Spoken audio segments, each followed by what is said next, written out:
amusement parks were terrifying, and I want to visit them so badly. Now, I know I could just hop in a car and drive to my nearest Six Flags, but folks, I live in Canada. We only have like 3 major amusement parks in the entire country. When top 10 lists are including a hotel water park, you know that they're grasping for straws. And even though Canada's Wonderland is great, it's just not the same. But if you go back about 100 years, not only were there tons of small amusement parks dotted all around cities throughout North America, but they had a certain something that modern-day parks just don't.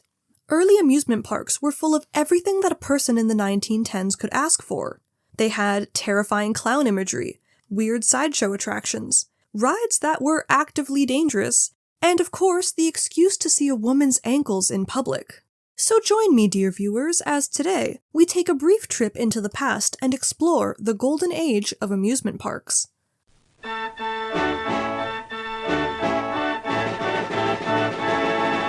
Amusement parks have been around a lot longer than you might think.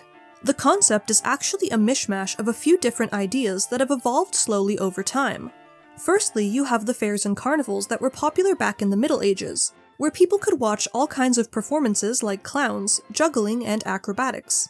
Then there were the elaborate pleasure gardens that were enjoyed by the upper classes throughout the 17th and 18th centuries, which featured beautifully manicured gardens and walkways where various entertainments could be found interspersed throughout. And of course, there was the World's Fair, an event held every 5 years that brought the developed nations of the world together to celebrate new inventions and technology. Many of these World's Fairs featured a midway section where the origins of amusement rides like the Ferris wheel would greet the public for the very first time. The midway that was introduced at the 1893 Columbian Exposition in particular would eventually become the blueprint for the amusement parks that we know and love today. By the early 1900s, these amusement parks were popping up everywhere, providing the middle class with a thrilling and dubiously safe environment that was fun for the whole family. Many of these early parks thrived off of seeing who could come up with the most exciting and unique attractions to capture the attention of the public. This was essentially the Wild West of ride design. In smaller parks, the owners would often design and build the rides themselves, trying to be the first to invent the next big hit. They didn't need to worry about things like laws or how much lateral G-force the human body could withstand. If you were some random guy and you had a basic understanding of physics and architecture, then bada bing bada boom, you too could be a roller coaster designer. A common place for many of these experimental ride concepts to be found was at one of the 3 parks on Coney Island. From the late 1800s up until World War II, Coney Island was at the forefront of amusement park development and would feature all of the newest innovations in ride technology, which is a nice way of saying they had all the weird stuff. Take a look at this thing, for example. What you're looking at is a scenic spiral wheel, also referred to as the Top, which could be found at Coney Island's Luna Park from 1917 to 1921. This insane attraction featured a giant 70-foot wide spinning top that was outfitted with 3,200 feet of roller coaster track and would tilt and spin along with the movement of the trains. Though I find it absolutely baffling to watch, especially considering the technology of the time, apparently the attraction was considered underwhelming by park goers. Maybe they needed something a little more exciting, like the Leapfrog Railway, a roller coaster over at Dreamland, where riders could enjoy the exhilarating experience of having one of the train cars slowly climb over another mid-ride. Or if that doesn't do it for you, you can always check out the Whirlfly, another obscure ride that combines a roller coaster with a Ferris wheel. There was even a ride concept where the designers tried to make a roller coaster train leap a gap in the tracks. Known as the Cannon Coaster, this terrifying design luckily never came to fruition, as early tests with sandbags caused way too many crashes, which eventually resulted in the gap being filled in with regular track pieces. But strange roller coaster designs weren't the only bizarre attractions that these parks had to offer. There was also a building that was just filled with premature babies in incubators, an animal show that forced horses to dive off of platforms into the water, and the infamous Hellgate, which was a boat ride where riders could take a relaxing trip through scenes of hell? This ride would even live up to its name, because it would eventually catch fire during some repairs in 1911 and burn all of Dreamland to the ground.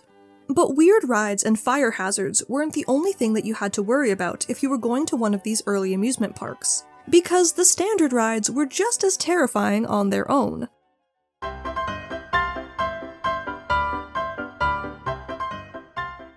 Ride safety in the first amusement parks was almost non-existent.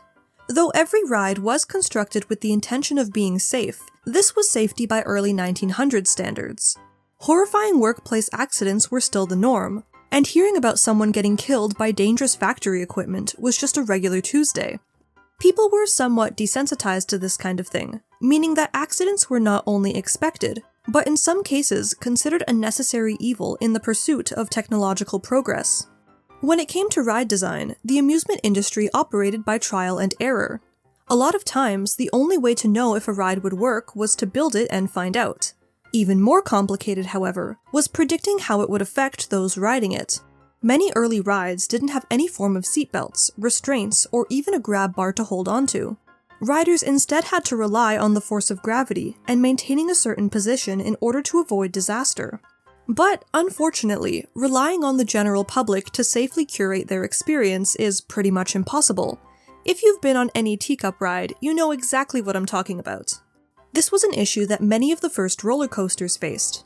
Take the popular scenic railway designs that could be found at many amusement parks around the world. These early coasters were built just like actual railroads, using gravity and the weight of the cars themselves in order to stay on the track. The varying weight of passengers, however, could affect the speed of the car, sometimes causing it to take turns too quickly and fly off the tracks. As a solution to this problem, a braking system was installed in ride vehicles that could be operated by the passengers, which was not ideal. As a result, some parks began employing a professional driver in order to control the brake system. Others implemented brakes on certain areas of the track itself, which would also be operated manually. Both of these solutions came from a good place, but unfortunately when you leave anything up to human judgment, all it takes is one thing to go wrong for catastrophe to strike. Another thing that those designing amusement park rides didn't always account for was what kind of conditions the human body could actually withstand. An easy example of this is one of the first looping coasters in North America, Flip Flap Railway, which opened at Sea Lion Park on Coney Island in 1895. This ride featured a small circular loop, which could expose those riding to around 12 Gs of force, enough to cause some serious whiplash and make other people pass out entirely. For a frame of reference, Shockwave at Six Flags Over Texas, the coaster that currently holds the record for the highest G-force, only sits at a 5.5. This is why modern coasters always have loops that are a teardrop shape rather than a perfect circle, since it helps divert the amount of force placed on riders. Although stricter regulations for the safety of rides would not become commonplace until many decades later, some efforts were still made to improve the situation. Roller coaster designer John A. Miller made some serious contributions to ride safety through his inventions. Though he had many patents throughout his career, two of his inventions in particular would change the face of ride design forever. The first was the chain dog or safety ratchet, which was a device that kept ride cars from rolling backwards during a lift hill. The second was the upstop wheel, which is a third wheel that sits underneath the roller coaster track that keeps the cars from flying off. Miller's inventions would undoubtedly make roller coasters safer, but for some designers, this just gave them the license to make even more insane and terrifying rides. If you want an example, look no further than the Crystal Beach Cyclone. This infamous coaster featured a dizzying track layout that was made up of almost entirely curved pieces and would whip riders through the course at speeds of up to 84 kilometers an hour. Despite its popularity, the Crystal Beach Cyclone was said to be very uncomfortable to ride, causing frequent whiplash injuries and even making some riders pass out. Reports say that a nurse was even hired to work at the station and treat passengers, though some sources debate on whether or not this was true or just a rumor made up by the press. What definitely wasn't a rumor, however, is the fact that the Cyclone had a body count, causing the death of a 22-year-old man in 1938 when he allegedly stood up to take his jacket off during the ride and fell out of the train. But tragic accidents like this were not enough to deter people from going on these rides. In fact, in some cases it actually made them more popular. People liked the idea of danger, and they liked the thrills that amusement parks brought them. Though, for some, the ultimate thrills weren't coming from the rides.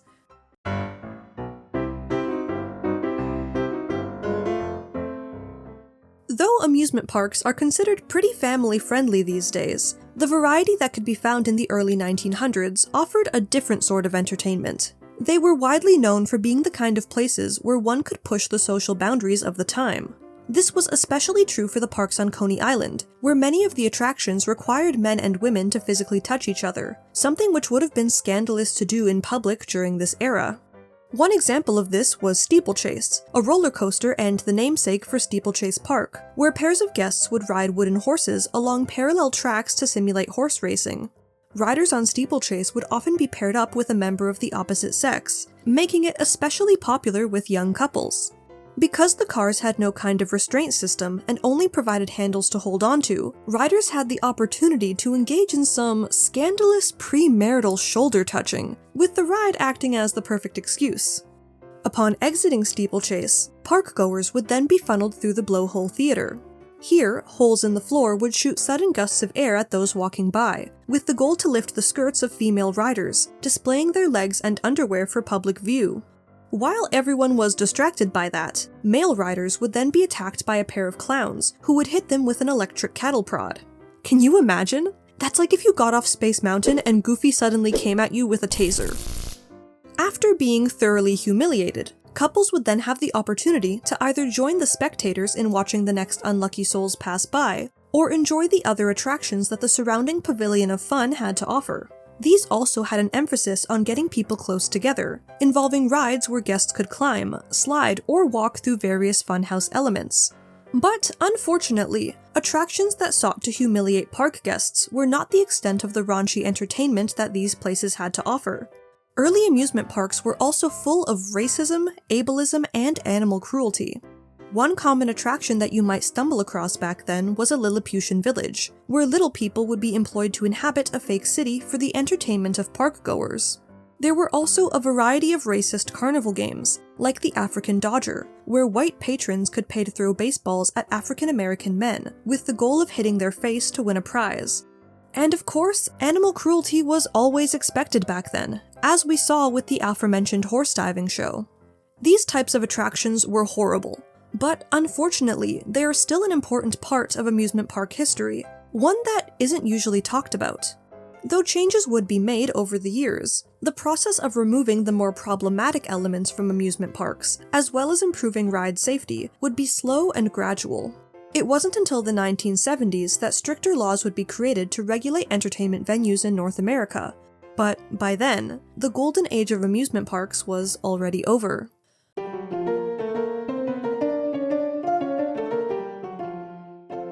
The Great Depression would cause struggles all around the world, but it hit the entertainment sector especially hard.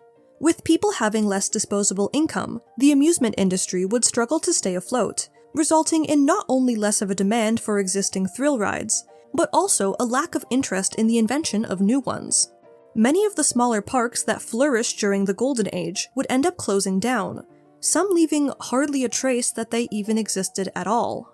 This industry slump would not pick up again until the early 1970s, with the rise of the steel roller coaster. But by this point, amusement parks had already become very different from when they began. Though in many ways this change was for the better, I would argue that something was lost along the way. Sure, the parks of the Golden Age had a lot of problems, but they were still a fascinating glimpse into technological advancement and social culture during the early 20th century. And while yes, I would definitely prefer rides that are safety tested than ones that aren't, this era of innovation had a certain charm to it. But if you're still itching to get a taste of that old-timey amusement park experience, there are still a few of these original attractions around, now upgraded not to be deadly. Leap the Dips at Lakemont Park in Pennsylvania is currently the oldest standing roller coaster still in operation. Built in 1902, it was refurbished in 1997 and still entertains the public to this day.